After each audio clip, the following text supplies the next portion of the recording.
There we go. All right, so I just started recording this. So we have Alicia here. Hello, Alicia. How are you? Doing decent, but was having difficulty finding the login for the. You had trouble with the login again? Yeah, Did you it still says that we don't belong. did you get my email where I sent it told you to go in through Canvas? That's where it tells us that we don't belong. Really? Yeah, we tried it again tonight. It just did not. All right, I'm going to have to call them because I was given instructions by my associate dean to tell you to go that way. That's why I told you to go that way. Well, they lied to you. Okay. Adam, how you doing? Good. How are you doing? I'm doing okay. So Alicia and Adam, I'm going to ask Adam first. How do you feel the class is going for you so far? I like it. It's not too bad. Learning anything new, or are you kind of not? I've learned quite a bit, especially with the printing process, and it was nice to talk to the printers to get those bids. Great. That's the kind of way that this works. Alicia, how about you? How do you feel about the class so far? I'm not sure. I never know what I'm learning. Oh, having trouble, a little confusion maybe? No, I'm just learning disabled, so it's one of those. I think I knew that already. Okay. All right. Well, listen, here's the deal. What I want to do tonight, we probably can have a kind of a short class tonight. What I want to do is just very briefly touch on a couple of things. I have two students, I don't know whether any one of them are here tonight. Two students sent me pieces that they wanted critiqued. And I looked at them, and both of them are actually pretty nice. So I don't have an awful lot of really negative things to say about the two pieces, but there are a couple of things that I'll mention, and I'm going to do that first. Then what I want to focus on is the idea of packaging, because now this is like our final week, and your assignment for this week is, I don't know whether it's actually known in the assignment or the assessment, but I think they're both. I think it's an assignment and assessment rolled into one. Did anybody take a look? Am I right about that? Is that how you got? Yeah, it's under the assessment. They rolled it into one. Okay, so here's the deal.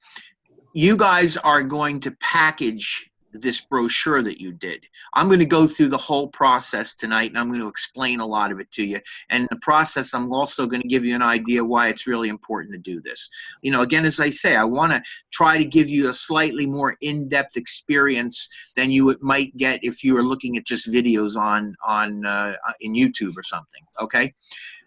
But there is one thing I do want to mention to you, and this is something I'm kind of going to ask you to do sort of for me, and that is that we don't have to do a discussion this week, but they do ask you guys to go in and do a critique of the class.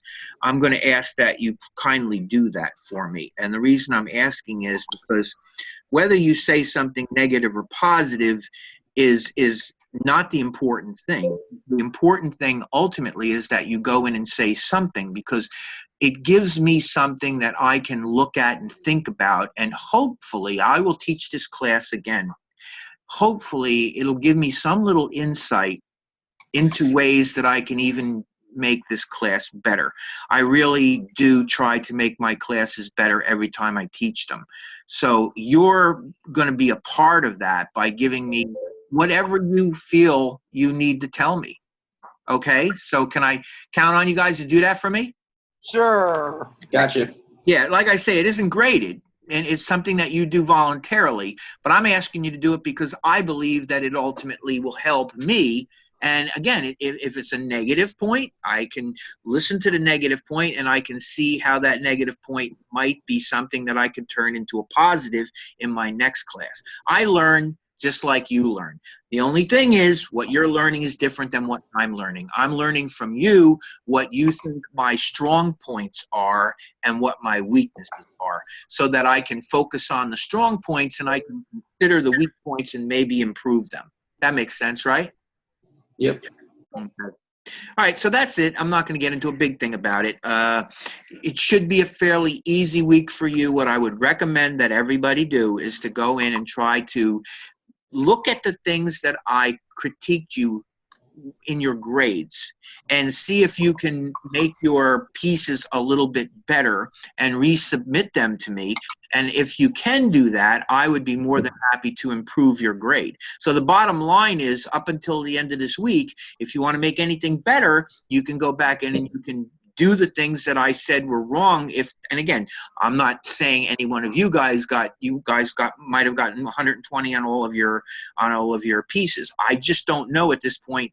You know what I'm saying? But if there is something that you did that you might not have done quite correct, you have time until the end of the week to go in and fix it, resubmit it, and I will improve your grade. All you have to do beyond that is to take your brochure and package it for me correctly.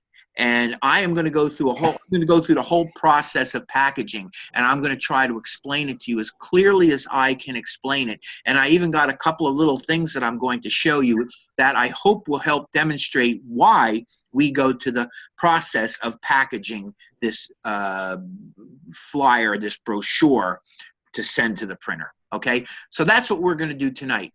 But before we do that, I do have two people have submitted pieces for me to critique. So what I'm going to do is I'm going to open up my week 4 for week 4, and I'm going to move this over here and open up my Adobe Acrobat Reader, and I'm going to come in and I'm going to grab I got Sally Bratton and I have Bianca Patterson. So neither one, I guess, are here tonight. But I am going to show you what they submitted for critique, and I'm going to do the critique. It will be recorded, and they can go in and they can check it out later. Now, you guys also feel free to say whatever you want to say about this. I mean, this is, part of the critique. Usually, I don't know what you know about a critique, but I've been a graphic designer for many, many years. Every time I do a job, you get a critique. The job in at whatever state that it's in. So if I go and create something, at some point there's going to be a meeting with the people who are known as stakeholders. Stakeholders are people that have some part of their work invested in the piece. And I get my information from these different stakeholders, and I show them the piece, and they critique it to see how I have listened to them and how I've interpreted the things that they wanted me to do. So, you're going to find that there will be critiques for your work. That's why it is kind of important that we do them. Get you used to them a little bit. You know what I mean? Mr. Sweeney. Yes, go ahead. Did you say that those were the only two that you got? That's it. The only ones that I got. Yeah, I submitted Because mine. I sent mine. Where'd you submit them? I never got them. I wanted an email, and I didn't get the email, and I didn't even see an email in the whatchamacallit. Yeah, I submitted mine in Canvas a couple hours ago. I'm not sure if you've checked it since, but I submitted mine. And I sent mine yesterday. I didn't see them. I got the ones that I got in here are the ones that I found. That was it. That was all I found. If you would like me to, I will open up Canvas and go in and take a look.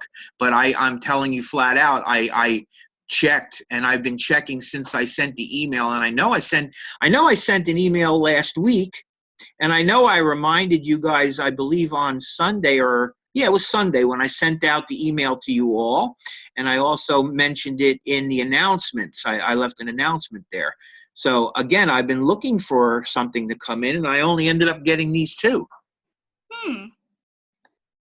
So I don't know. I don't quite understand it. I would have very much loved to have more to do, but I don't at this point. I just got these two.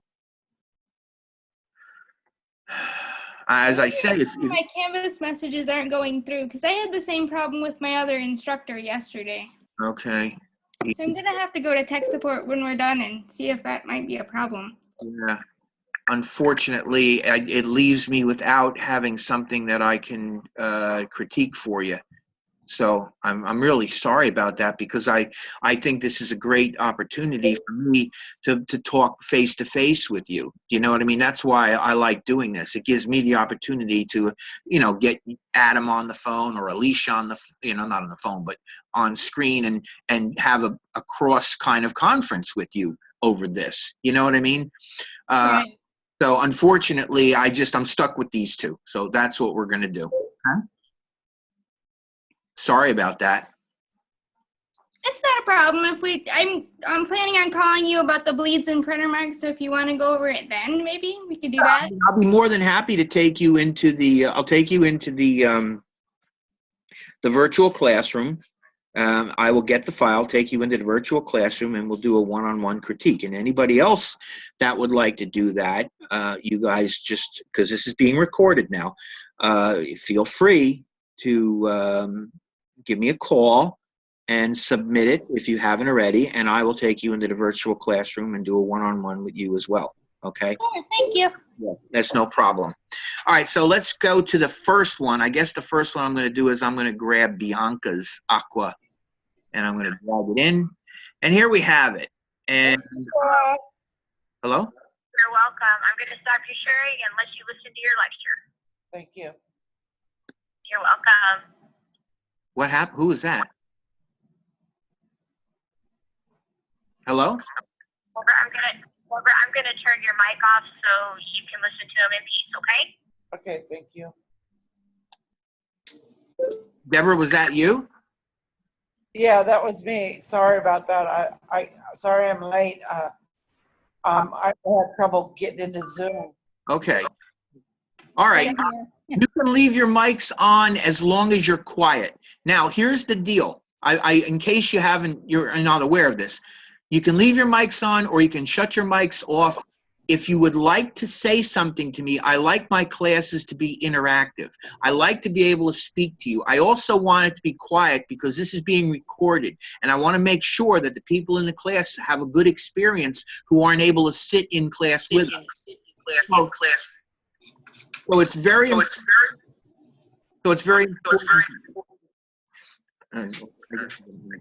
There we go. Okay.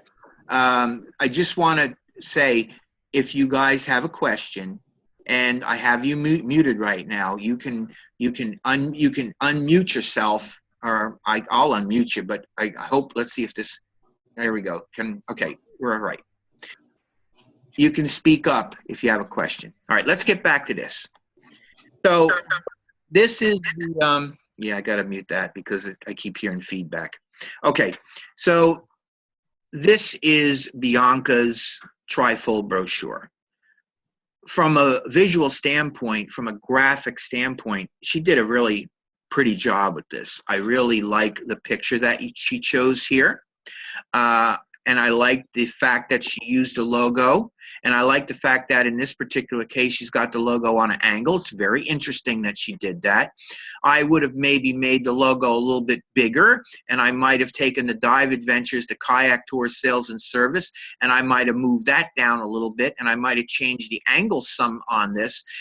Again, I just think that the logo could be a little bit bigger. So maybe if she had taken the logo and filled that area a little more with it and move these things down into this area, that would work, for me at least, a little bit better. But from a creative standpoint, I like the idea that she put the logo on an angle. I also see that she went out of her way to use the outline behind it so that she could break the logo off of the background. That was a very good thing that she did there. So the front panel of this, I think, looks great. The other thing I'm thinking about here is that the Dive Adventures, the Kayak Tours Sales and Service, in that blue, I think you probably, Bianca, could have made those two lines of text a little bit bigger, simply because it's kind of hard to read.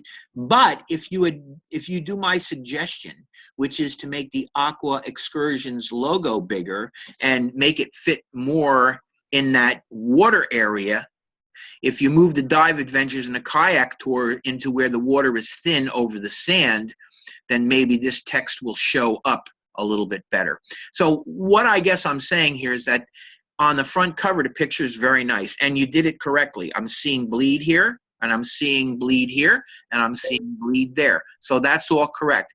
I just think that maybe a little bit of finoodling with the logo and these two lines of text will make this look a little bit bigger.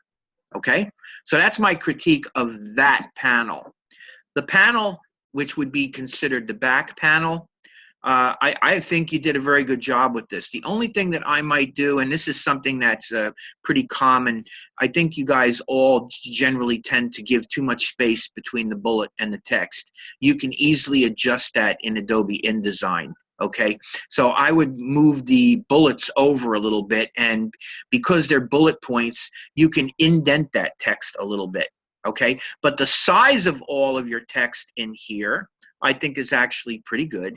The only thing that I might ask you to do here on the back panel is, because you have a lot of room in here, I would think maybe what you might want to consider doing is perhaps enlarging the logo. See, now this logo here might be a good size for the back. And remember now, part of the thing that I'm telling you to do is to also increase the size of the logo on the front panel. So on the front panel, this logo is going to get bigger. This logo on the back could be maybe that size, and it will look a lot better. Other than that, I think you did a pretty good job with the back panel. That gives us the inset panel. The inset panel looks great as well. I think you picked a really nice picture, and I think the only thing that I might suggest that you do is perhaps move this lower copy, the body copy, move it up a little bit, because you can, you can have, I think actually a little bit of dead space at the bottom looks better than the dead space between this paragraph and that subheadline. There's a little too much space there for my taste. I'd rather see that space down at the bottom than here. So move this up a little bit. The other thing that I think you might want to do is you might want to consider making the Find Your Own Paradise in Exotic Islands text a little bit bigger and move it down some. And I wouldn't even care if you broke that into 3 lines and fit it in here. Okay? So you might want to consider that. If you didn't do that, I mean, that's not the end of the world. But that's my critique of this side of the presentation. I just want to point out that you have your color bar, you have your grayscale bar here, you have all of your crop marks here, you have your crop marks here, and you have your crop marks on the outside of your bleeds, and you have your fold lines. So you've got all the printing marks that you need basically correct. From a technical standpoint, this is a very good job. And let's go to the inside spread. Oh, before we go to the inside spread, all right, all you guys, anybody want to say anything about anything that I said, or do you want to add anything to it, or say, oh, Bill, I don't know why you're saying that? Any comments at all? Go ahead. Right now's your time. I never figured out how to make those fold marks show up. You know what you do? I had the same problem. Okay. Basically, when you save this for a PDF, I'm going to show you how to do it tonight. That's the easiest way I can deal with this. I'm going to show you again how to do that tonight. Okay? Okay. All right. Now, any questions, or not any questions, but any comments about this before I move on? We're all good? Maybe something about the diamond/stars being oddly spaced. Well, are you talking about the fact that the third one looks like it's deeper than the other two? The others are. Yeah. Yeah, I think probably a little bit neater consistency. I think if you are going to put those stars in there, I agree that they should be placed in the same relationship to each other, to the paragraph above it. So you got to make sure that you're not being sloppy about it. What you're saying, I think, is that this one is further down from the copy than the other. There's also gaps. Oh yeah, well yeah, there are tiny little gaps in there. Yeah, that's also true. So there yeah, are fonts that have that symbol that you could use. Try to be as consistent as possible with these little elements. Definitely, you're absolutely right. Okay, anybody else? On a whole, from go ahead. Was someone going to say something? No.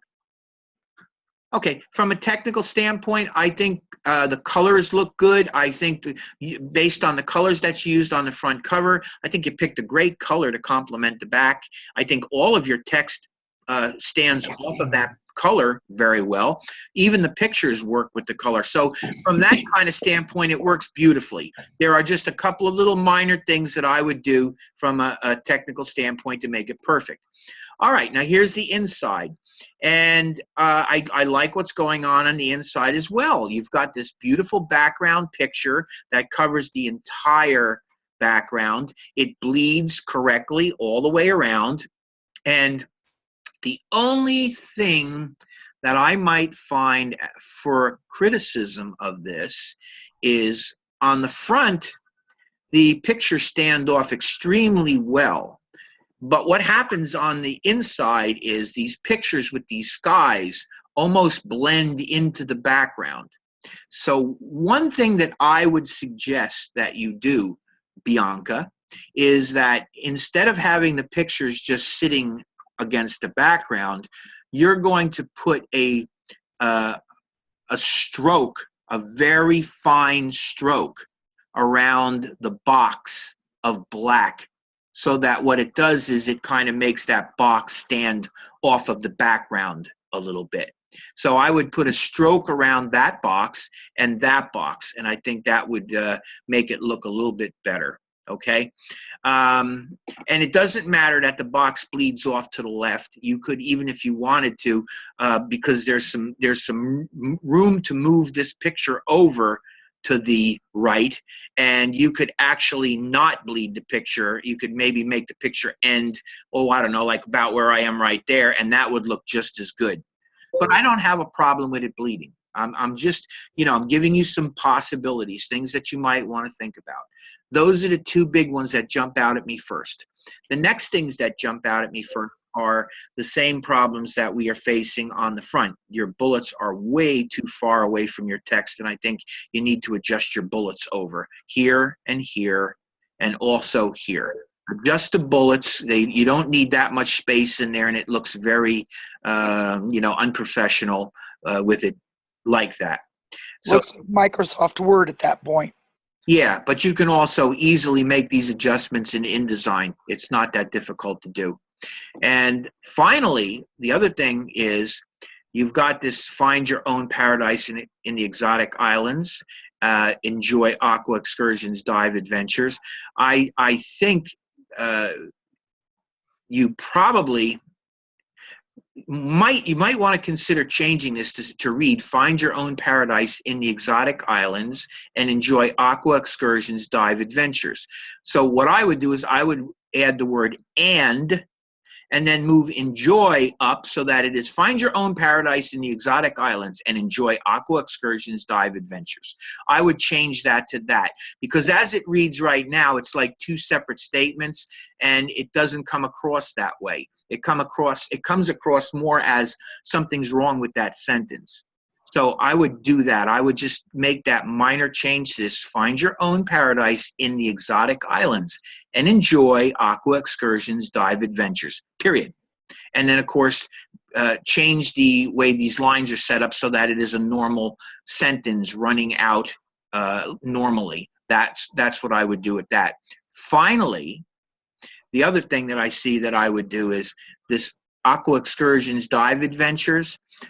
Personally, I think you could make that a little bit bigger. Now, whether you decide to break it into aqua excursions and new line dive adventures, that probably is the right way to go, but you want to make that a little bit bigger. So really, there's not a whole lot more that I think you have to do with this. And again, if I look at the inside of this, you basically have everything you need here for the printer. You've got your crop marks, you got your fold marks, and I know that a couple of people have had questions about these fold marks, so I'm going to mention the fact that these are the fold marks, and the fold marks indicate for the printer where he wants to fold this piece. It's very important for him to know that, so that he can get this thing folded correctly. You don't just assume that the printer is going to be able to do this for you correctly. You don't assume anything. When you're working with something that there's a lot of money tied up in, such as a brochure like this, you don't assume a thing. You basically make sure that you give them all the instructions you possibly can.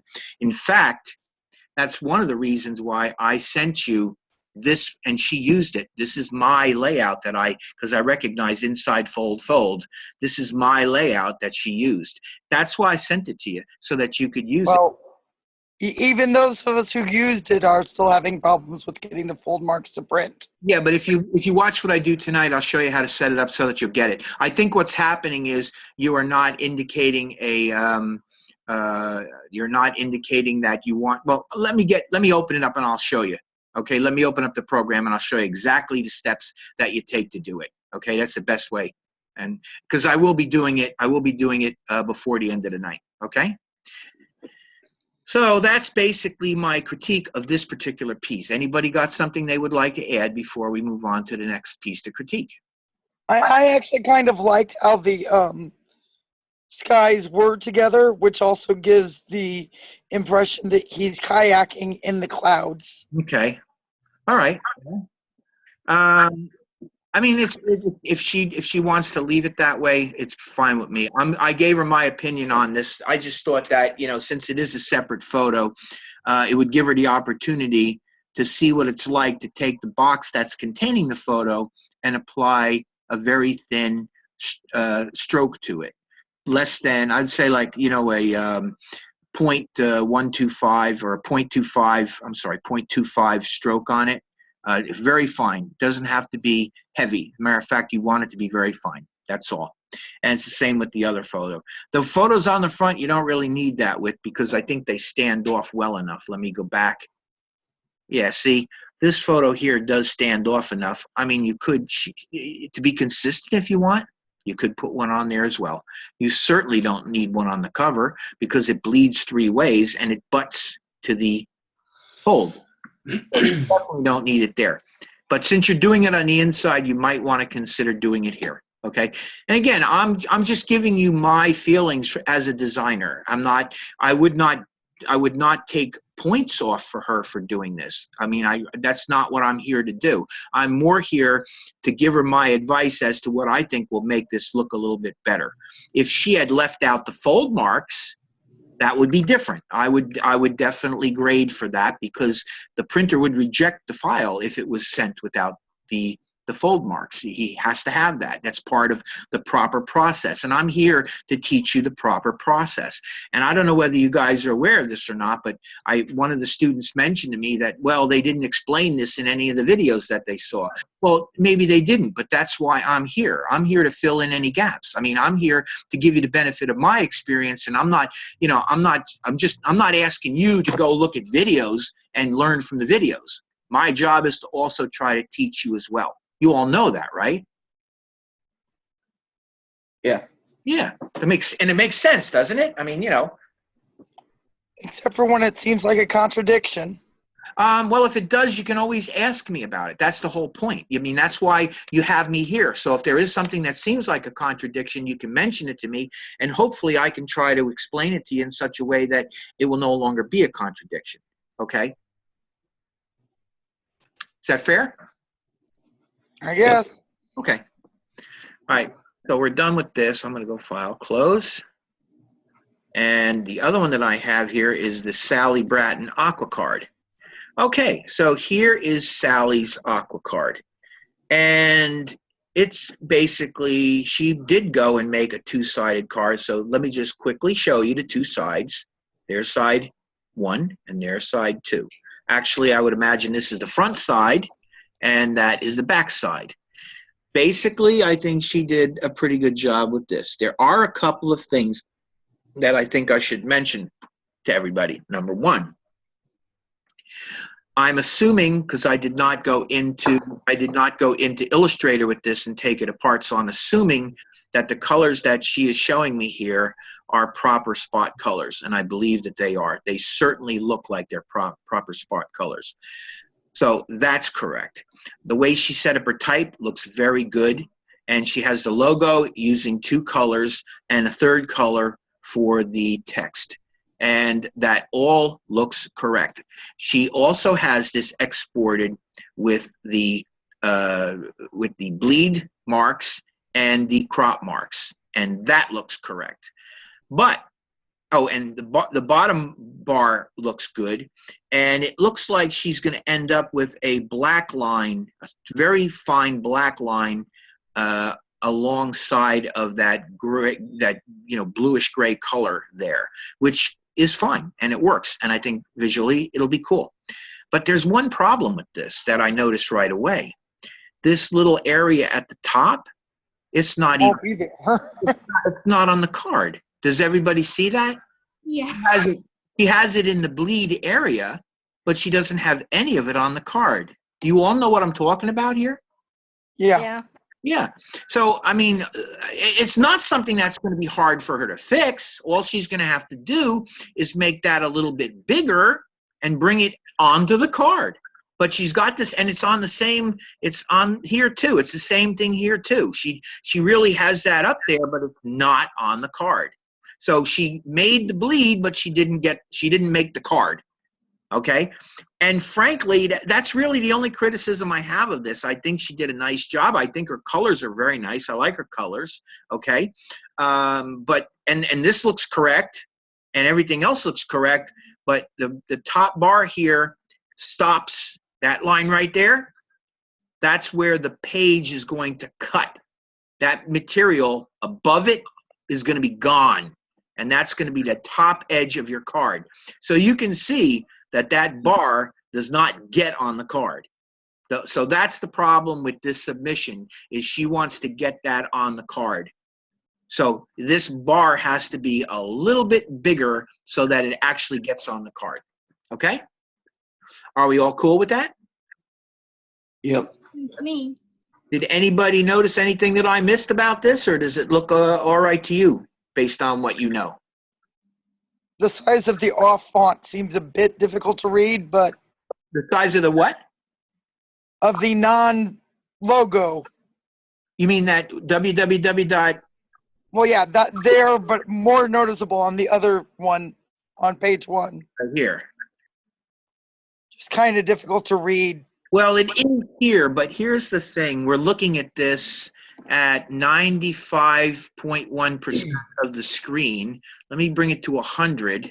That doesn't really improve it very much. And let me open this up. It doesn't give me too much more in terms of size, but this is not actual size, guys. This is certainly not the actual size of this thing. So my guess is that if you were to show this at actual size, which would be 3.5 inches wide by 2 inches deep, I think all of this would be a lot bigger and it would show a lot better. Let me see if I can get it closer by going up to 150. See, this is closer, I think, to the original size. I'm not saying that it's 100% correct, but I think visually this is a little bit closer than what you had before. And what do you think of the text now when you look at it? Does it look a little bit better to you? Well, on the about 5 inches by 3.5 inches that it's showing on my screen, it's readable. Yeah, I don't know what your screen is seeing, but what I'm looking at here, I don't have a card in front of me, but I would say that this is probably fairly close to the size of a 3x5 card. 3.5, I should say, 3.5 by 2. The height of it, 2 inches, and the width is like 3.5. Now, is it exactly that size? No, I don't think it is, but I think it's close enough that you get a pretty good idea that this card is going to look like this, and it'll probably be okay. If she wanted to, I don't know what the size of this font is, the sales manager, and this stuff here, Main Street, Youngstown, 555, and the www, that could possibly be a little bit bigger. I don't know whether that's 8-point type or what it is. I can't really tell because she's not here to tell me what she's using. And this is not Illustrator where I can check it. This is just basically, I'm looking at this in Acrobat Reader. So I'm not really able to go in and do much with it other than just look it over and check it out. My personal feeling is that it probably will be fine. The size will probably be okay once you get it to full size. The biggest problem that I had with this was that you've got this bar at the top and both sides, and it's not on the page. So she has to make an adjustment to that to make that work. Otherwise, there's no point of having that there because it's not going to be on the page. It's going to literally get cut off. Okay? So that's it. That's all there is to that. I'm done with it. File. It's supposed to be blue. Yeah? Do you want to say something? Isn't it supposed to be blue? This? Yeah, more, you know, it's more like a teal color maybe. It's kind of a this is a dark blue and this is kind of a teal color, I guess is the best way I can describe it. I personally, you know, I would have not picked those colors, but the colors work nicely together. I like the colors together. I think they look visually good together, you know? So I think she made nice choices. They would not be my choices, but I'm not here to tell you. See, one of the first things I said to you guys when you were working with this is pick your own colors. I didn't go in and tell you guys to make a particular color. I let it completely be up to you what colors you chose because I was kind of interested in seeing what kind of colors that you would choose. This is, you know, this is color and production. So if I was just going to tell you to use colors, you're not really getting a chance to be creative with this. And I do want to try to make it creative as much as I possibly can for you. So that's why I let you guys pick the color. I don't think they're bad colors. I think they kind of look good. And they, let me put it this way.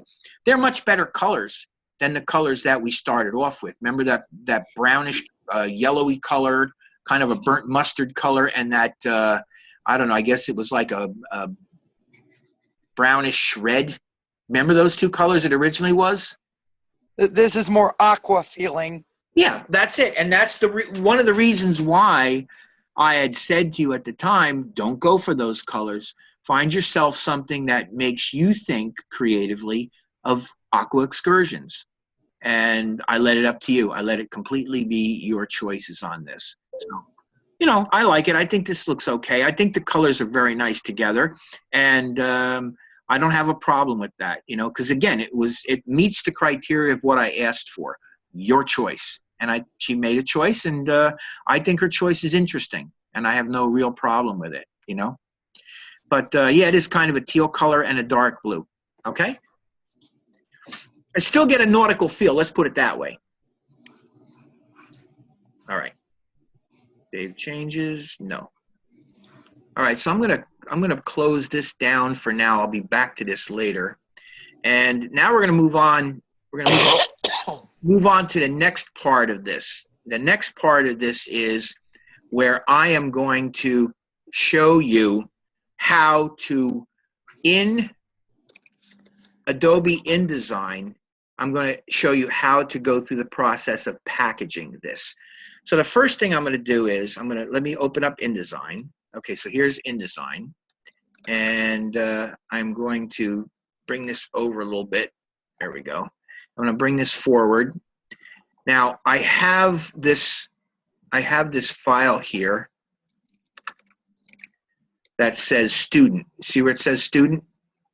One of my students sent me a project in, and the first thing that I wanted to explain to you or demonstrate to you is one of the reasons that we package these files, and you can see in here that there is basically an InDesign file, but there is no other folders in here. So that means that the fonts that were used in this are not in here, and the images that were used on this are not in here.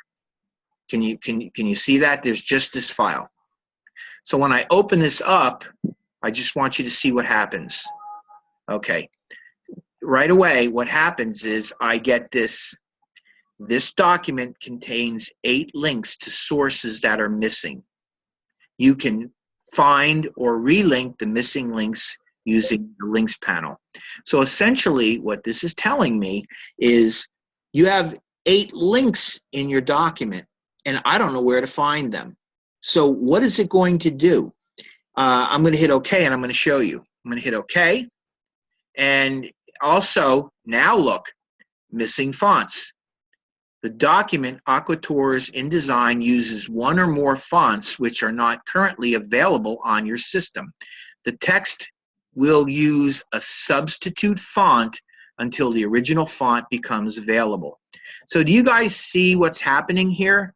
Oh, and by the way, see the links panel here? See the links panel?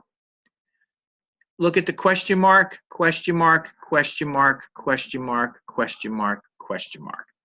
What is happening here is, oh, and on the missing fonts, Gill Sans bold, and it's gonna set a default, Gill Sans italic, and Gill Sans. It is not finding those fonts on my system. So it cannot properly display those fonts because they're not on my system. And these images in this file, it don't know where they are. So if I were the printer and the student sent this file to me, I would be in deep trouble because I would really not be able to open this file up properly and work with this file. This little demonstration is exactly why we package our file. Because what the packaging process does is it creates a folder that has the document, which is what we're trying to open, and 2 folders along with it.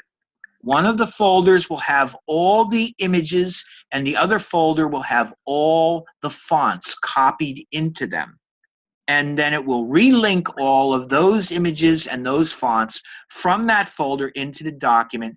And when I go to open it, it'll open correctly. So does that make sense to you, what I'm explaining? Do you have any questions about that so far? Yes, it makes sense. And that kind of happened to me this week, Mm-hmm. or well, last week. Yep. This is DJ. Yep. The turtle and the stingray, after I got ready for Adobe and all that, and I did it step by step, watched the video, did it while I was watching it. Yep. Made sure I did everything correctly, and it did it to me. Okay. And then I went back in my file, and I clicked on the links, and I went through the steps again. Yep. And resaved it, and then that time it took, and that's the one I sent you. Okay, interesting. So I am going to demonstrate shortly how we package this, go through the process, and what I want you to do is pay attention to how I do it and how I explain it, and see maybe if you can recognize some slight difference, something that you maybe did a little differently, because that's No, I did it exactly. While we're in live class, I take notes. Yeah. And then when I'm doing the project, yeah.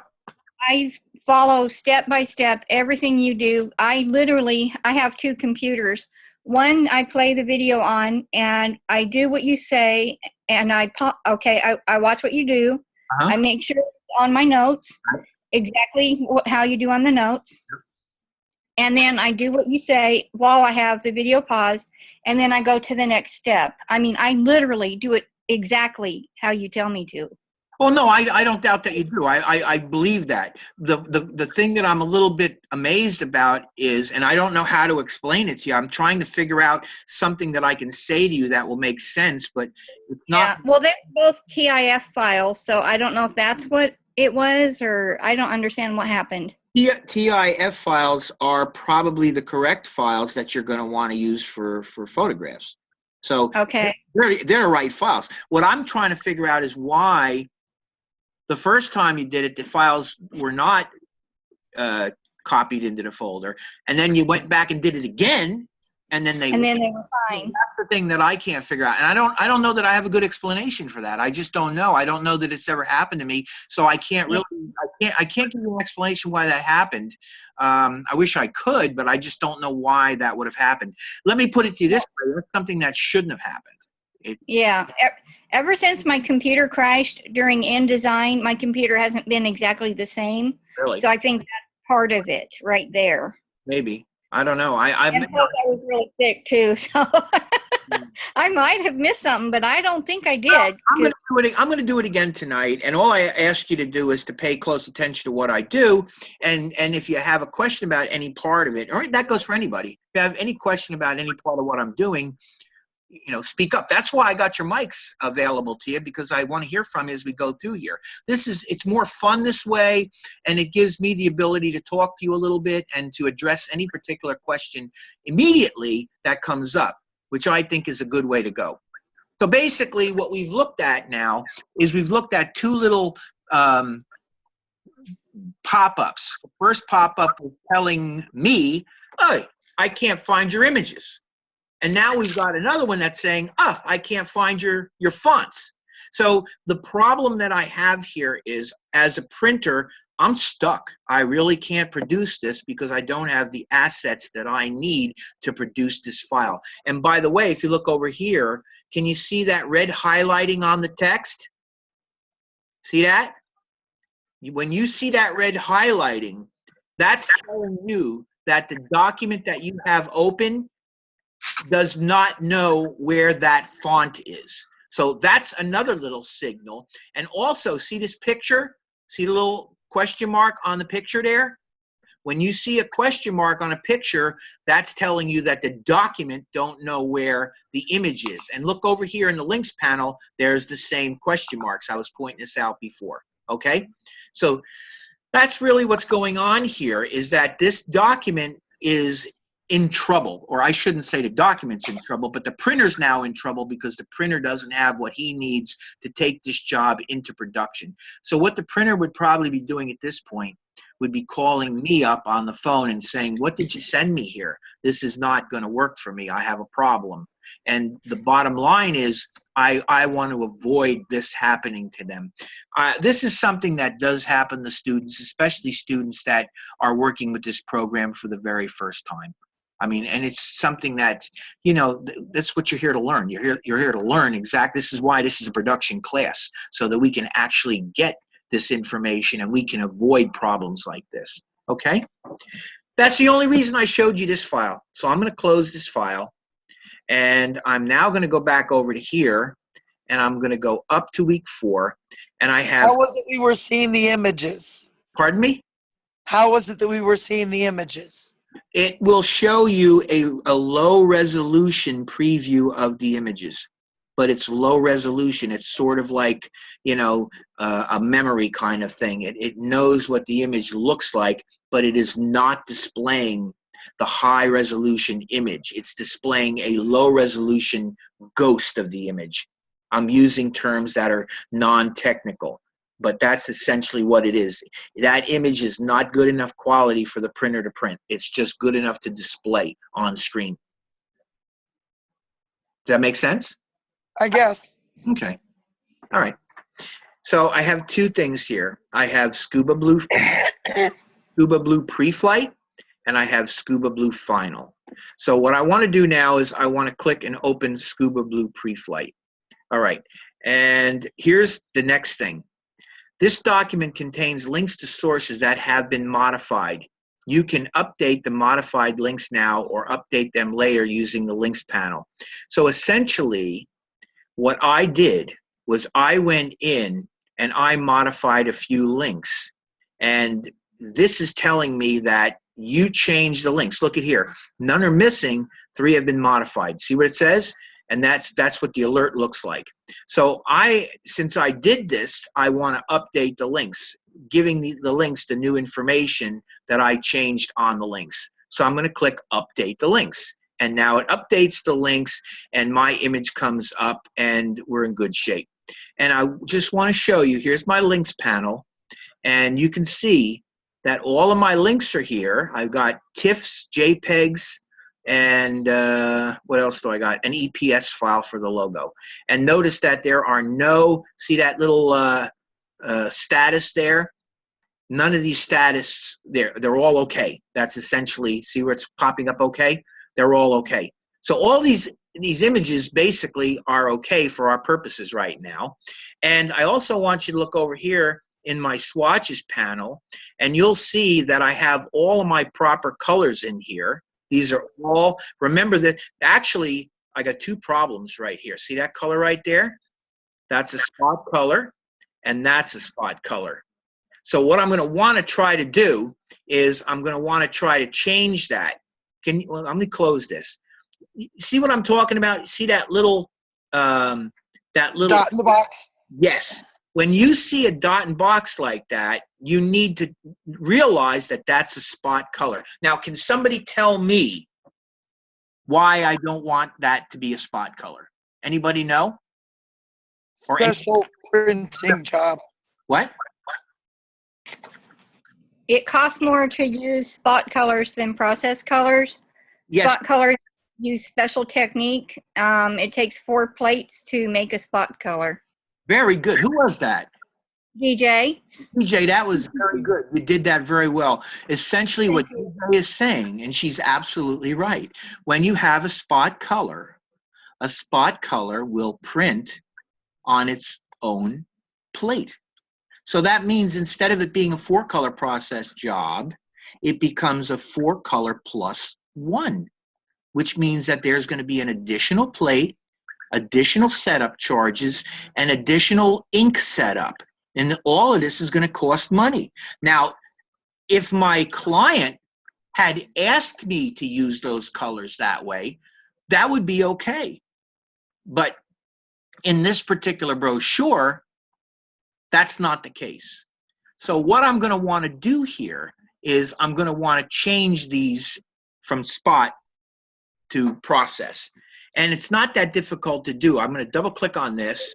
And right here, what I want to do is I want to change the thing to CMYK. See it? It's now set, it's set to Pantone plus solid coded, which is what I told you guys to use last week. Remember, for the logo? Right? All right. I'm going to change it to CMYK. Now, when I do that, can you see the color type becomes available?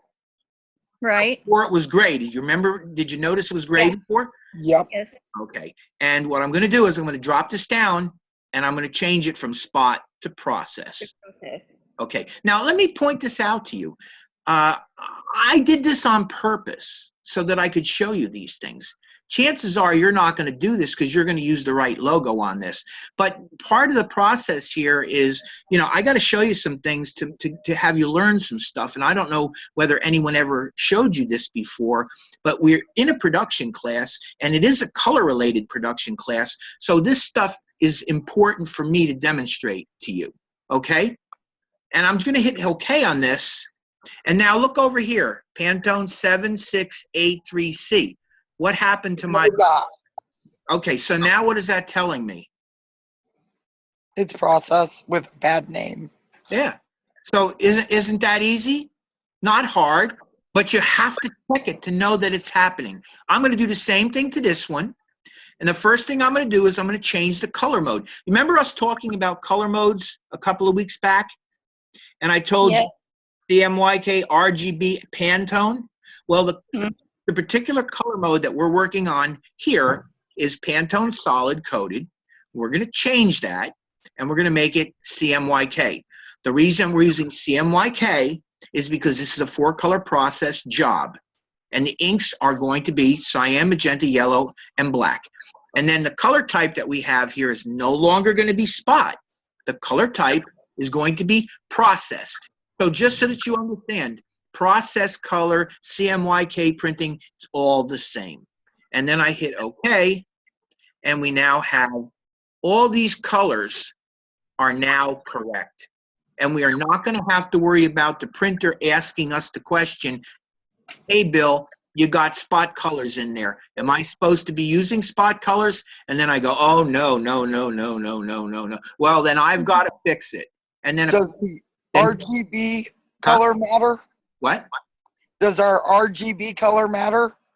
Red, green, and blue you don't want to use for this. You want to use CMYK. Red, green, and blue, RGB, is what they use for web design. So that second one underneath black? Where do you see that? Black? The one that, oh, yeah, that. RGB? Okay, so actually, yeah. So what I'm going to want to do is I'm going to want to change that. I'm glad you saw that. I didn't see that. I didn't spot it because I wasn't looking for it. I'm going to change that to CMYK.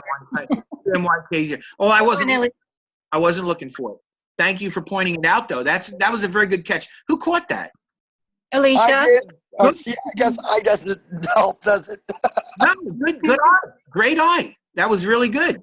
So I was trying to figure out what those little flags meant. yeah, and so I'm going to hit OK, and now this is CMYK, and we're all good at this point. Okay, so that's the first thing that you're going to want to do is you're going to want to make sure that your colors are in good shape. You're going to want to make sure that your images are all displaying correctly, and it looks like they are. We may still have a problem with one or more of these images. I think I might have fixed them all, but we will see in a minute. So the next thing that I want to do is to go to the Type menu, and let's see where I find this here. I think it's under Edit, is it? Edit Spelling. Yeah, there we go. Edit Spelling, check Spelling.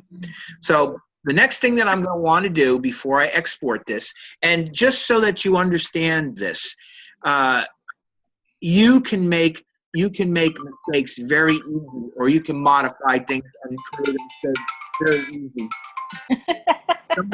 Somebody turn that off, will you? Okay. Not mine. All right, so now what I'm going to do is I'm going to check the spelling of my document. I've done this before, and I know that I think I've corrected everything, but there's a couple of words in here that are going to come up questionable, and I know which ones to skip. This word Samu, I'm going to skip because it's the name of somebody, so I'm going to leave it as Samu.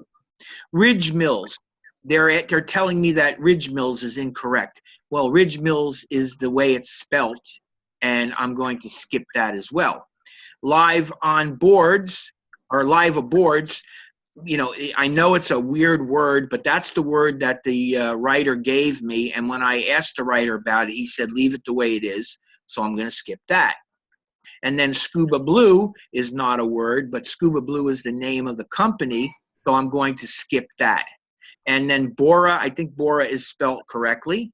It's the name of the island. And another Bora, that's correct. Morea, M-O-R-E-A, I believe that's correct, so I'm going to skip that. And then A, that's just basically, A is a clownfish. I know what that is. That's not wrong. I'm going to leave it. And my email, that is just a fake name that I put in there, so I'm going to skip that as well. And then email.com, that's a fake name. I'm going to leave that for now. And then again, we're back to the Bora. I'm going to skip that and skip that. And Morea again, skip that.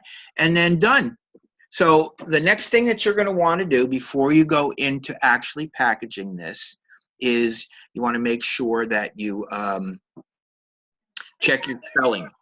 So now what we've done is we've gone in and we've made sure that our images are in good shape, our colors are in good shape, we've checked our spelling.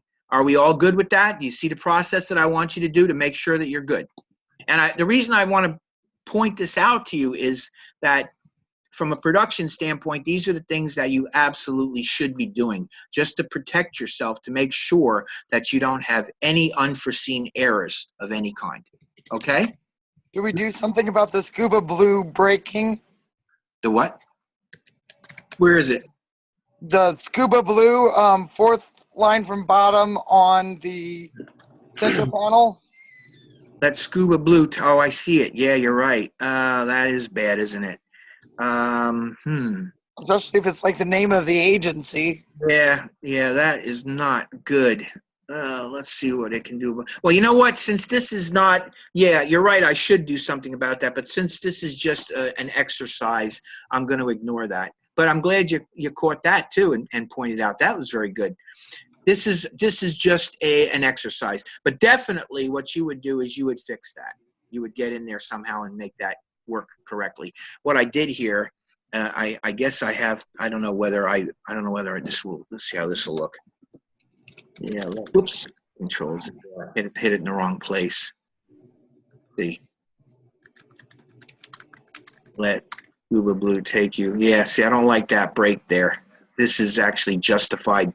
Justified text is difficult, but that's what the problem is. What I'd probably want to do here is maybe open up the leading on this line a little bit.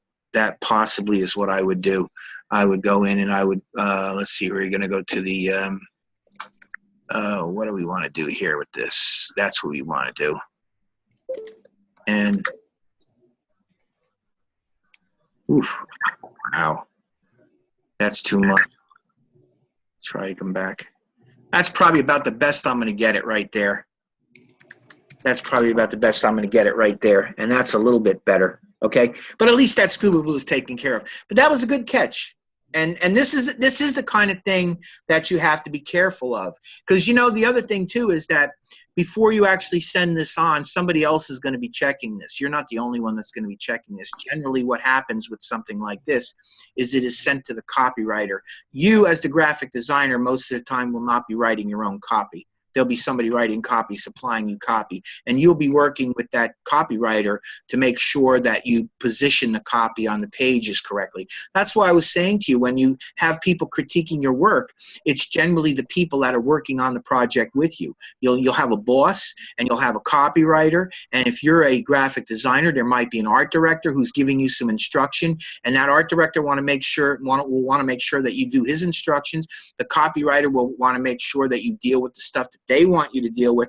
And of course, your chief, the boss of your department, when he checks it, if he does, will want to make sure that you're doing a good job because he wants to see how you perform. So all these things matter, okay? So I think we're in pretty much good shape with this. So we're going to move on. And you know what? I think actually I have another file that I'm going to use. Let me go back to this. This is Scuba Blue Final. Yeah, so let's go to Scuba Blue Final. You can relink them. Okay, so you know what? Since this is missing a link, I'm going to get rid of that. And I'm going to use this. I think this is probably just as good. So here's what I'm going to do. I'm going to move on to the next step of this. Next step is to come here to File and to come down and choose Package. Okay? And we get the Package dialog box. Now, I want you to take a look on the left-hand side. The first thing it says is Summary. And I have the summary part of the package dialog box showing. Generally, I use this panel. But if you want, you can come in here and choose Font. And what it'll do is it'll show you the fonts that you're using. Look. Those are all the different fonts that I used. And the most important thing for you to be concerned with is the status over here. The status of these fonts. My status on all my fonts are okay. So what it's telling me essentially is that I don't have any problems with any of the fonts that I'm using. Okay? That's really all that's telling you. And you can see the same thing here under fonts. I used 6 and none are missing. None are embedded, none are incomplete, and none are protected. All that's good, okay? Then the next one is links and images. Now I have all these images linked, and they look like they're all basically in good shape, but look at that. See the little yellow mark? That's my little symbol. RGB. There you go. 2 of my images use RGB color space. So I just want you to know that I very specifically left a couple of these RGB so that I could show you what happens. And I'm going to show you probably the easiest way to deal with this if this happens to you. It's probably not a good thing to have it happen to you. What you really want to do is you want to make sure that you have all of your images converted to CMYK going into this. But because I didn't on a couple of images, it's telling me 2 of them use RGB color space. Now, somebody tell me, what do I want to do with those RGB images? Convert them to CMYK in Photoshop. That's exactly right. And that's what we're going to do before we're done with our packaging process. Okay? Then we're going to go to colors and inks. And check it out. There's nothing in here but process cyan, process magenta, process yellow, process black. You don't see, it says 4 process inks. What does it say there? 0 spot inks. Okay, now let me ask you a question. Adam, that's you, right? Yep. All right. Now, if I hadn't gone into my swatches panel, and if I hadn't taken care of those 2 colors in there, what would I be seeing right there? 2. Exactly. spots, and your RGB would have been showing up as well as a flag. There you go. You're exactly right. So do you guys, Adam obviously gets this. Do you guys see what this is all about? This is a way of checking all the different possible things I could screw up and giving me the opportunity to do something about fixing them all. That's what this is really all about. And that's what this last week is really all about, giving you the opportunity to show me that you know how to do this and give you the opportunity to go in and try doing this. So does that make sense? Yep. Got any questions about any of this so far? If we hadn't fixed the RGB, would there be 3 more colors? If we didn't fix the RGB, it would indicate that there would be one RGB. And if I hadn't have indicated the spot, it wouldn't say 0 spot, it would have said 2 spot. And then I would have looked at it and go, oh, I got 2 spot colors. I got to fix that. And oh, I got an RGB. I got to fix that.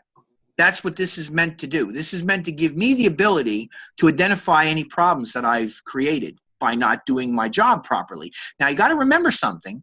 I'm here to try to instruct you. So actually what I'm doing is I'm kind of on purpose, deliberately leaving these little traps for myself so that I can show you what these traps mean and why they are important.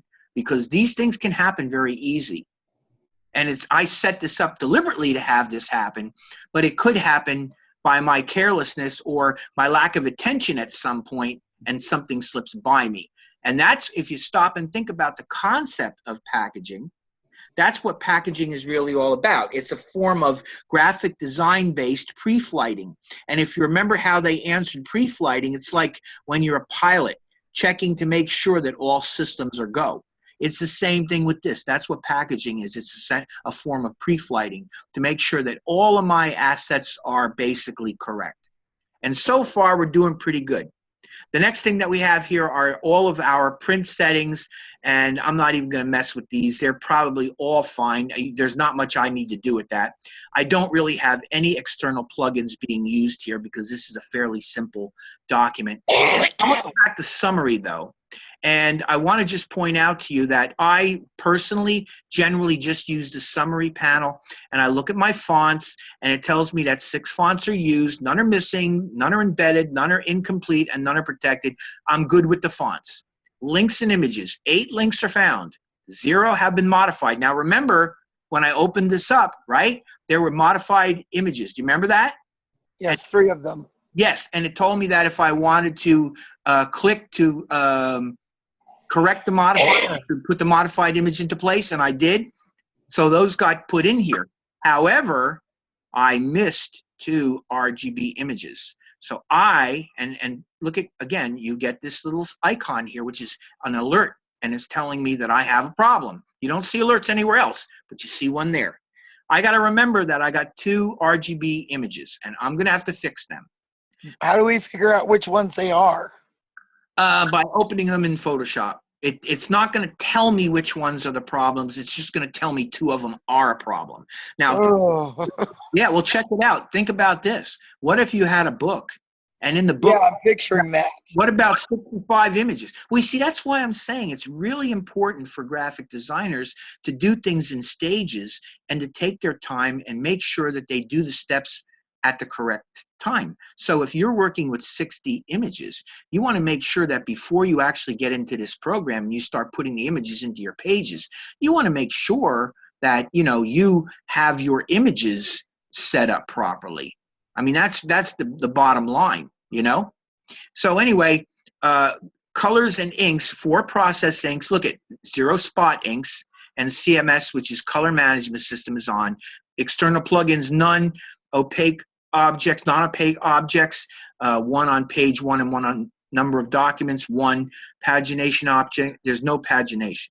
So basically all of this is now okay except my 2 RGB images. So what I'm going to do now is I'm going to click on package.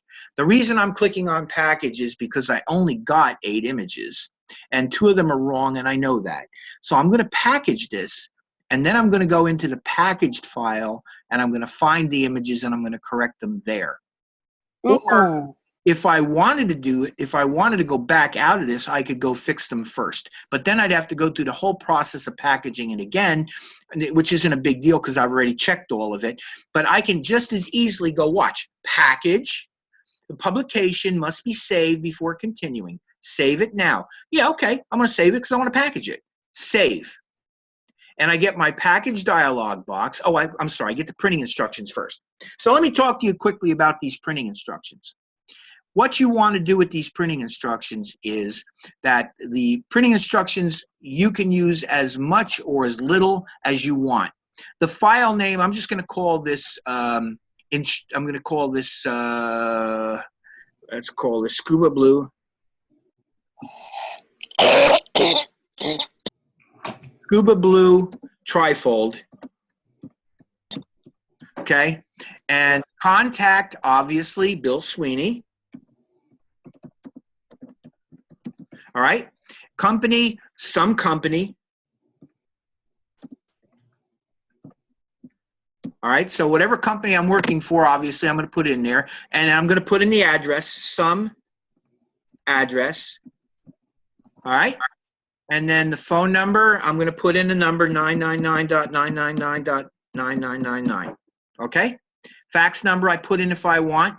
Email I'm going to put in email@yahoodom. And then instructions, some instructions. All right. So basically, I put in a tiny bit of information here. What you would really be putting in is file name, Scuba Blue Trifold. That's a pretty good name for this, so that would be more or less correct. But you would name it, name the file whatever way you think makes sense for you. And then, of course, you're going to put whoever's going to be contacted, probably you, because you're the one that's doing this. You're the one that's actually doing the production on this. So if there's a problem, you're going to want them to contact you and not somebody else, right? I mean, that makes sense. And then the company, you put the company name that you're working for. If you want, you can put the address or not. Put a phone number in or not. Fax number or not.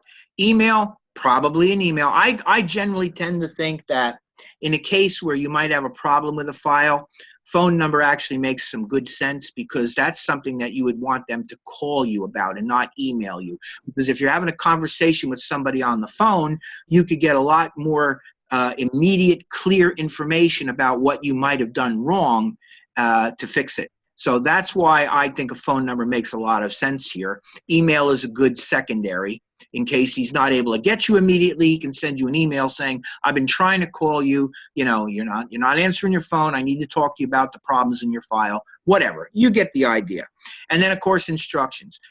If you need to give this printer some specific instructions, you've got several lines to do it in. Usually, if you've done the right thing by talking to the printer through the course of your production on this, you probably don't have to give them a lot of real detailed instructions because you've had kind of a online or on the phone meeting of the mind and you both know where you're heading with this and maybe just something special you could put in there, you could do that. So you get the idea that this is another little aspect of the packaging process. Okay, everybody good with that?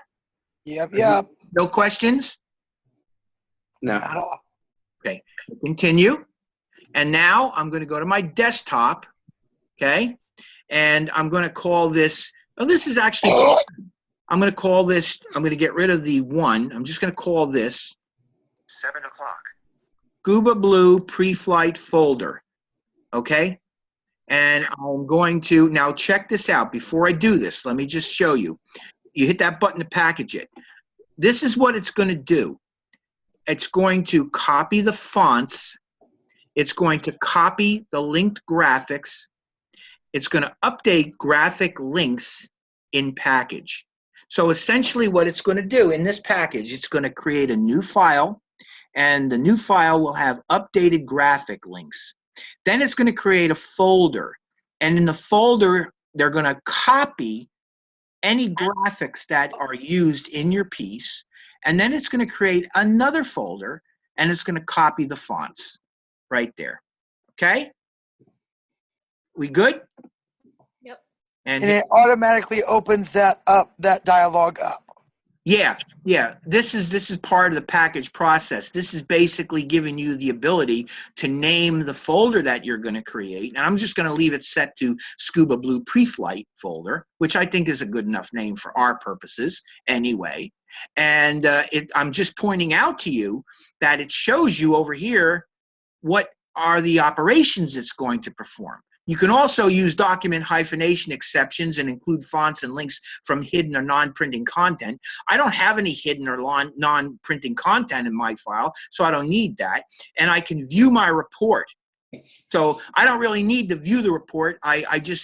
So I don't select it. I only select the things that I want. I definitely want to copy the fonts. I definitely want to copy the linked graphics, and I definitely want to update graphic links and packages. So all I have a question. Yeah, you do. Go ahead. Go right ahead. Is that starting with a space there? What? It's looking like it's space Scuba Blue Pre-Flight. Oh, it could be. Let me see. Yep. Yeah. Yeah. Okay. Okay. So, and again, I'm just calling this Scuba Blue Pre-Flight folder so that when I go to the desktop looking for it, we'll all know what I'm looking for. It's a pretty easy name. Probably isn't the best name, but it works for me. Okay. Any other questions about any of this? Because this is what you're going to do. You're going to actually go through this process just like I'm doing.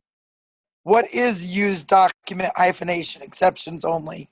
There are document hyphenation and there are exceptions. And I didn't use any in there, so I don't really, when you hyphenate things, you can tell it how to hyphenate.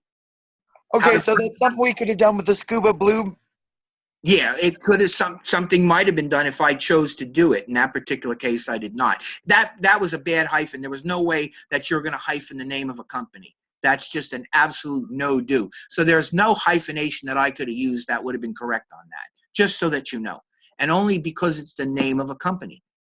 You just don't do that, okay? And that was something that I just didn't see when I was putting this together, Yep. Okay, so if we're all good, I'm going to hit package. Okay, now check this out. Restrictions apply to copying font software for use by a service provider. You are required to comply with applicable copyright laws and the terms of your license agreement. For font software licensed from Adobe, your license agreement provides that you may take a copy of the fonts you have used for a particular file to a commercial printer or a service provider, and the provider may use the font to process that file alone, provided the provider has informed you that it is the right to use that particular software. In other font software, please obtain permission from the vendor. So essentially all this is saying is that, you don't have free reign to use the fonts any way that you want to use them. If you are going to create a piece like this, you may allow the printer to use those fonts that are being collected and sent to him for this piece, but he has to know, and he does know, he sees this all the time. So he knows, but this is just telling you legally you could be sued if you break the laws and misuse these fonts. That's what it's all about. Now that I've told you that, let me tell you something else. The majority of these printers already have pretty much every font in the world. And the reason that I say that is because one of the things that makes sense for them to buy are all the fonts, because so many people bring them work and so many people are using different fonts and they don't want to run into headaches with font regulations. So they have gone out, pretty much all of them, and purchased as many fonts as they could possibly get. They have almost all the fonts. So this is kind of just something that is done kind of like to protect you. Okay? Any questions about that? As a matter of fact, you see what it says here, don't show again? You can check don't show again. The reason I don't do that is because I am teaching you and I want to give you the ability to see all this. So I don't want to not have it show up. I'm going to hit OK. Look, it's packaging. Packaging the links can take several seconds. Now it's saving the document and it's done. Now what I'm going to do is I'm going to come over here and minimize this. Close that. And let's see, here we go. Scuba Blue pre-flight folder, right? Remember the name? Double click on it. And here's what we have. Check it out. We have this little Scuba Blue trifold, and what it is, it's a file. That's that little file where you have your name, your phone number, and the instructions. That's what that is. Okay? So you understand that? Mm-hmm. Okay. Here is your newly created copy of your Scuba Blue pre-flight document, which is going to be sent to the printer. This document now connects to the links in this folder and the documents in that folder. So now this package has everything necessary to support that document and open it correctly. So if I were to send this to any one of you, you theoretically could, with very little effort, open this file and preview it exactly the way it should look. Okay, so that's the process of pre-flighting. That's exactly what this whole thing is about. And if we go back to the beginning and we go to week 4 and go for week 4 again, and you see where I have student here? I'm going to open the student one. Now, what's the difference between the student one and mine? You tell me. Folders and a print file. And what does that mean to you? That means what? All within the same folder. Yeah, but turn it around. What's the other end of it? What is the student's problem? What did the student not do? Didn't package. That's it. That's Yeah, it. give you everything you needed. Yeah. So you see, the point is, if you look where I started, I opened up a document that a student sent. I'm not picking on the student. I'm just saying that the student sent me this document not knowing how to package. So when I open the document up, the document fails because it's not packaged. So what I wanted to start out by doing was showing you tonight that by opening up a document that is not packaged, the document is going to fail.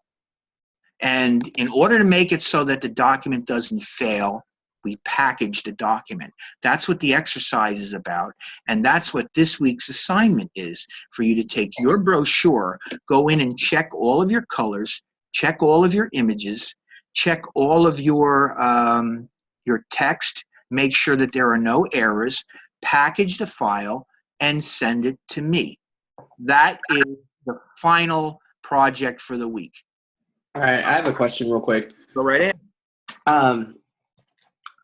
When you did your packaging, you still had 2 images that were still in RGB. Yeah, I'm gonna do that right now. I'm gonna go in and I'm gonna. Well, that's what I was gonna say. Can you get to it from the links after it's all packaged? Oh yeah, and put together. I'm gonna show you how to fix that next. I just haven't got to it yet. That's the next thing I'm going to do. And then the last thing I'm going to do, we'll probably be able to end a little early tonight. The last thing I'm going to do is I'm going to go through the process of creating the PDF. And I want you to stick a PDF in this file along with it and send me the whole thing when you're done. But yeah, I'm that nasty fold mark. And now I'm going to come in here and I'm going to open up Adobe Photoshop. And let me have a second open Photoshop up. And let me go into my links. And I am going to, this is a JPEG image. It doesn't show me the color. This is, okay, so I'm going to have to do it this way. This is going to be a little bit troublesome, but let's do it. Because actually, I'm not sure which ones are the bad ones. CMYK. Can you see it right there? Yeah. So is that incorrect? No. Okay, so I can close that one, right? And let's move on to the next one. Diver 1. What does it say? CMYK, you're good. There you go. You guys got this. You understand what's going on. CMYK. Good. Ocean Life. CMYK. Good. I think turtle. Yep. And this one. Oh, look. What does it say? RGB. Okay, so who What's knows wrong with that one anyway? who knows how I fixed this? Anybody? Go to your color modes. Go to my what? Yeah, where do I find it? Image, Yeah, that's right. Mode. CMYK. You are about to convert to CMYK. Yup. Hit OK. What is wrong with this one anyway? Huh? That's not It's what got- it looks like. This is a transparent image that's on the background on the inside of the brochure. It's a transparent image. It's a very light image that shows as a background on the inside of my page. It still has to be in the correct color mode though. That's why that image looks like that. It's a transparent image. And I'm going to go File, Save, and close it. And now my last one is the turtle. Bring the turtle in. What does it say? RGB. Okay, now this turtle is also a partially transparent image, and it's used on the inset panel over top of that nice blue color that we got from the cover. Image, mode, CMYK, convert it, file, save, and close. And now, even though we're not going to package this, because I just did it, I know that everything is good in here. And that's because they're linked, right? That is one way. That is one way to do it. Obviously, the best way to do it is to not have the problem occur in the first place. But if the problem does occur, and if it isn't that many images, if it's only a couple of images like that, then go right ahead and package it. But do not forget to go into the links and make that modification. But you really should do all this in advance. When you're actually preparing the images in the first place, make sure that you do all this in advance. But you will, and when you package this, you will see whether you've missed any, and then you just have to remember that you've missed them, maybe even make a note on a piece of paper in front of you so you don't forget. And after you package it, go in, open them up in Photoshop, and fix. Okay? Any questions? Nope. All right. So there's one thing left for me to do, and then if you guys don't have any questions, if you're good, I'll let you go for tonight. And that is, we're going to go back in here, and we're going to go File, Save As, and this is going to be on my desktop in my Scuba Blue Pre-Flight folder. Oh, you know what? I think I actually, yeah, I cancel this. It's not Save As, it's File Export. Sorry. All right. So I'm going to go to my desktop, Scuba Blue Pre-Flight folder, and this is going to be Scuba Blue. I don't want it to be 1. I don't need it to be 1. I'm just going to clean that up and make it Scuba Blue Pre-Flight PDF. Okay? And this is going to go in my Scuba Blue Pre-Flight folder. Now I want you to look at this. There are no PDFs in here, and you're not seeing the InDesign document because it's not a PDF. And right now this is only showing PDFs. So that's why you're not seeing that, but you are seeing the links and you are seeing the document fonts. Just so that you know, I think I said this to you, but I want to make sure you understand the difference between Adobe PDF and Adobe Package is that the package has separate folders with links to the documents and to the images. A PDF is a document that literally embeds all the font and all the images within it. So that's why you don't have any linked folders with a PDF file. They all get embedded into the actual PDF itself. And most of the printers today can use PDFs. However, there's a number of good reasons why you would want to package it anyway. When you get done with a project, you might be working from different folders in different areas of your computer. And by packaging the final file, it makes a good file for you to go and store. Everything is more or less completely the way it should be, and you can store that file that way. And it always is a good backup plan to send a packaged file along with your PDF, unless, of course, your printer tells you absolutely not to do that. Okay? So I'm going to hit Save now, and we get our export PDF. So the first thing that I want to look at here is this. I'm going to go here. It says high quality print modified. High quality print is not good enough for our purposes. High quality print. Press quality. Yeah, it's kind of like high quality print is like what you would want if you were going to print this off a digital laser copier, photocopier. You want press quality. Now, there's a standard involved in this. I'm going to leave none because the printer is going to have to tell you whether he requires any of these standards or not. And I don't even know what they really mean. They mean more to a printer than they mean to me, but the printer will tell you. None is the default, and I'm going to leave it set to none. Compatibility. I'm going to mention compatibility to you because there are different compatibilities here. Acrobat 5 is what it defaults to, and it's a good general compatibility. But you may find somebody would require a different compatibility, and you have the ability to give them a 4, a 6, a 7, a 8, or a 9. But 5 is generally a good one to go with. Now, I want you to look at this. I'm going to go back to high quality print. See what it says in the description here? Use these settings to create Adobe PDF documents for quality printing on desktop printers or proofers. So you see what I'm talking about here? Desktop printers and proofers. So this, in my opinion, is not good enough quality for the kind of output that you want. So It's that's probably better for passing it's for back and forth the drafts of it. draft proofing. Exactly. That's 100% correct. It's for drafting. So now I'm going to come in here and I'm going to choose press quality. Use these settings to create Adobe PDF documents best suited for high quality pre-press printing. That's what you want. Okay? So it's really important. Oh, and the other thing is created PDF documents can be opened with Acrobat and Acrobat Reader 5.0 or later. So chances are most people are going to have at least Acrobat 5 and probably have 6, 7, or 8. So you can leave it at 5, but this will open in 6, 7, or 8. Okay? Then I want all of my pages. And I don't need to worry about any of this stuff down here. Yeah, because none of it really relates. But what I do want is I want to come over to marks and bleeds. And two things I want to do.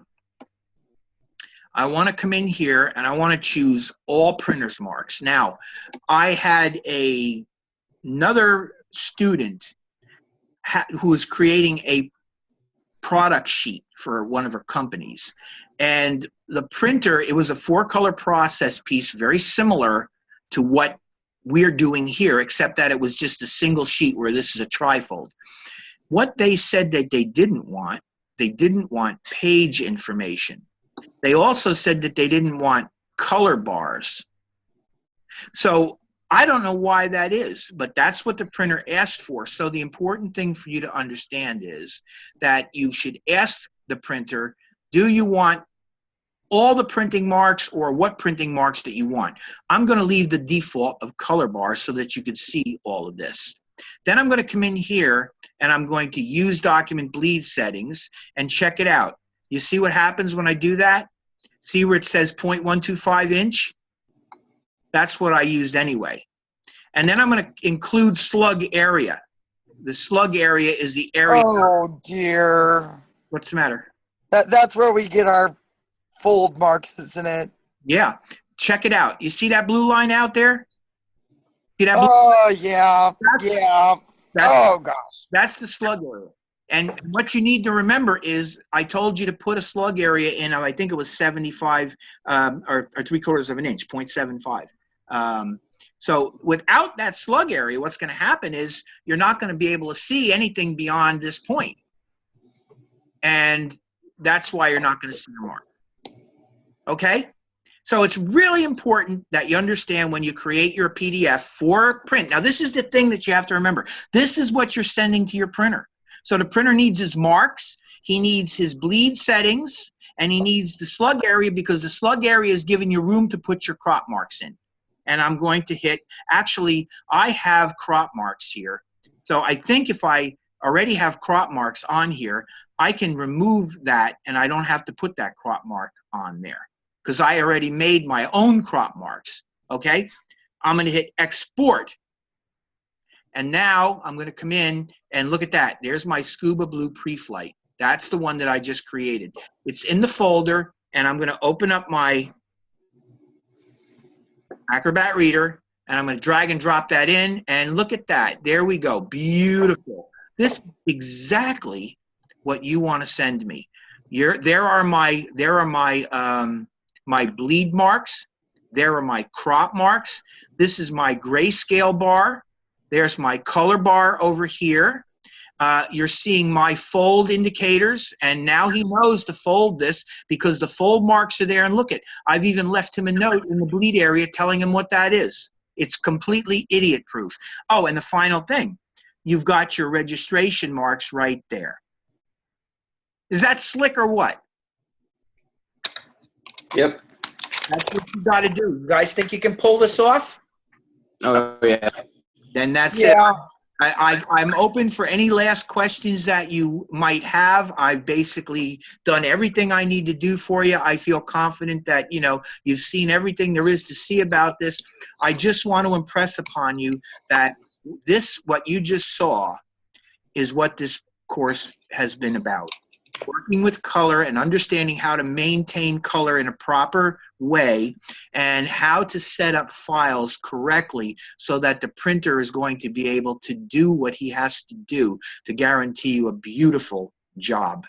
And whether you are working on a trifold like this, a book, a card, I don't care what the project is, the basic techniques that we covered in this course essentially are more or less the same techniques that you're going to use everywhere else. Okay? All right. Any questions? Any final questions? Nope. All right, I'm done then. I want to thank you all for coming and being patient with me and watching this. I want you all to remember that I made you the offer that any of you would perhaps want to come and get some private tutoring with me. You give me a call over the next couple of days. I will try to take you one-on-one into the room here, and we will go over whatever you need to go over with me, okay? And as a matter of fact, what I'll do is I'll even record the little session that we have, and I'll send you the recording as well. So I'm going to now come in here, and I'm going to stop recording. Good night.